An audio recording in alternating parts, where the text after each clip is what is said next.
JEE main face 1 2026 ജനുവരി 23 shift 2 ചോദ്യങ്ങൾ നമുക്ക് analyse ചെയ്യാം. അതിൽ രണ്ടാമത്തെ ചോദ്യം നമുക്കിവിടെ ഒന്ന് ട്രൈ ചെയ്ത് നോക്കാം. It is notice that PB2+ is more stable than PB4+. PB2+ PB4+നേക്കാൾ സ്റ്റേബിൾ ആണ്. But SN2+ is less stable than SN4+. ഇത് നമ്മൾ പഠിക്കുക ചാപ്റ്റർ P ബ്ലോക്ക് എലമെൻസിലെ ഇനേർട്ട് പെയർ എഫക്റ്റ് എന്നുള്ള കോൺസെപ്റ്റിലാണ് നമ്മൾ പഠിക്കുക. Observe the following reaction PbO2 plus PB giving 2PbO, SnO2 plus SN giving 2SnO. രണ്ട് റിയാക്ഷൻ്റെയും ഡെൽറ്റ ജി വാല്യൂസ് ഇവിടെ കൊടുത്തിട്ടുണ്ട്. അപ്പോൾ ഡെൽറ്റ ജി വാല്യൂ പോസിറ്റീവ് ആണോ നെഗറ്റീവ് ആണോ എന്നാണ് നമ്മൾ കണ്ടുപിടിക്കുന്നത്. ഓരോ റിയാക്ഷൻ്റെയും ഡെൽറ്റ ജി വാല്യൂ പോസിറ്റീവ് ആണോ നെഗറ്റീവ് ആണോ നമ്മൾ കണ്ടുപിടിക്കണം. നമ്മളിത് പഠിക്കുന്നത് നേരത്തെ പറഞ്ഞ പോലെ chapter P block elements 11th standard topic inert pair എഫക്റ്റിൻ്റെ കോൺസെപ്റ്റിലാണ്. കാർബൺ ഗ്രൂപ്പിലെ എലമെൻറ്റുകളാണ് നമുക്കിവിടെ ഉള്ളത്. Carbon, silicon, germanium, tin, lead.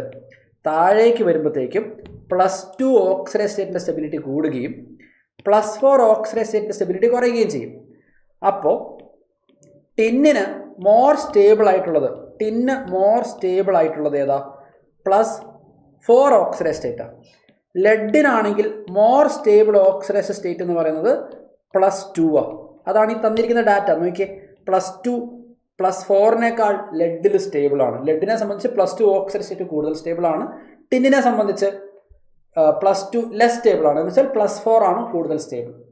അപ്പോൾ നമുക്ക് തന്നിരിക്കുന്ന റിയാക്ഷൻ അനലൈസ് ചെയ്ത് നോക്കുകയാണെങ്കിൽ ഇനിഷ്യലി ലെഡ് എന്ന് പറയുന്നത് PbO2-ൽ +4 ഓക്സിഡൈസ് സ്റ്റേറ്റിൽ ഇരിക്കുകയാണ്.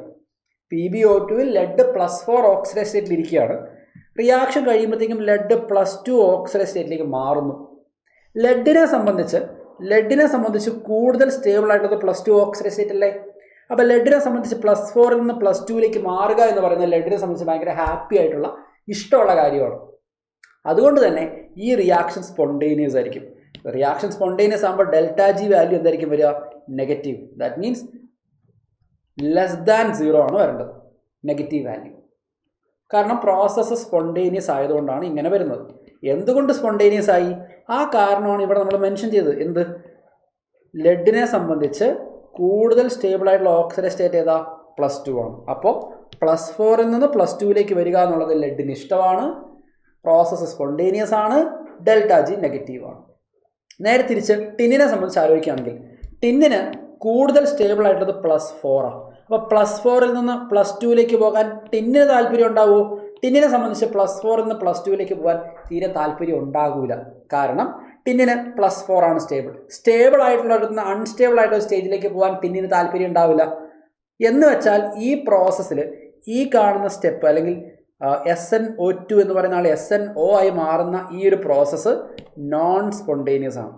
അത് നോൺ സ്പോണ്ടേനിയസ് ആണെങ്കിൽ ഡെൽറ്റ ജി വാല്യൂ എന്ത് വരും? Delta G value will be positive because the process is known spontaneous. എന്തുകൊണ്ട് നോൺ സ്പോണ്ടേനിയസ് ആയി എന്നുള്ളത് നമുക്കിവിടെ അറിയാം. എന്തുകൊണ്ടാണ്? കാരണം ടിന്നെ സംബന്ധിച്ച് കൂടുതൽ സ്റ്റേബിൾ ആയിട്ടുള്ളത് +4 ആണ്. അപ്പോൾ +4 സ്റ്റേബിളാണ്. അത് അൺസ്റ്റേബിളായി മാറുക എന്ന് പറയുമ്പോഴത്തേക്കും നമ്മുടെ പ്രോസസ്സ് നോൺ സ്പോണ്ടേനിയസ് ആയി മാറി. അപ്പോൾ ഇവിടെ ആദ്യത്തെ പ്രോസസ്സിൻ്റെ ഡെൽറ്റ ജി നെഗറ്റീവും രണ്ടാമത്തെ പ്രോസസ്സിൻ്റെ ഡെൽറ്റ ജി പോസിറ്റീവുമാണ് വരേണ്ടത്. അങ്ങനെ പറയുന്ന ഓപ്ഷൻ ഏതാണെന്ന് നമുക്ക് നോക്കിക്കഴിഞ്ഞാൽ ഓപ്ഷൻ 3 ആണ് നമ്മുടെ റൈറ്റ് ആൻസർ വരിക. So the right answer is 3 here.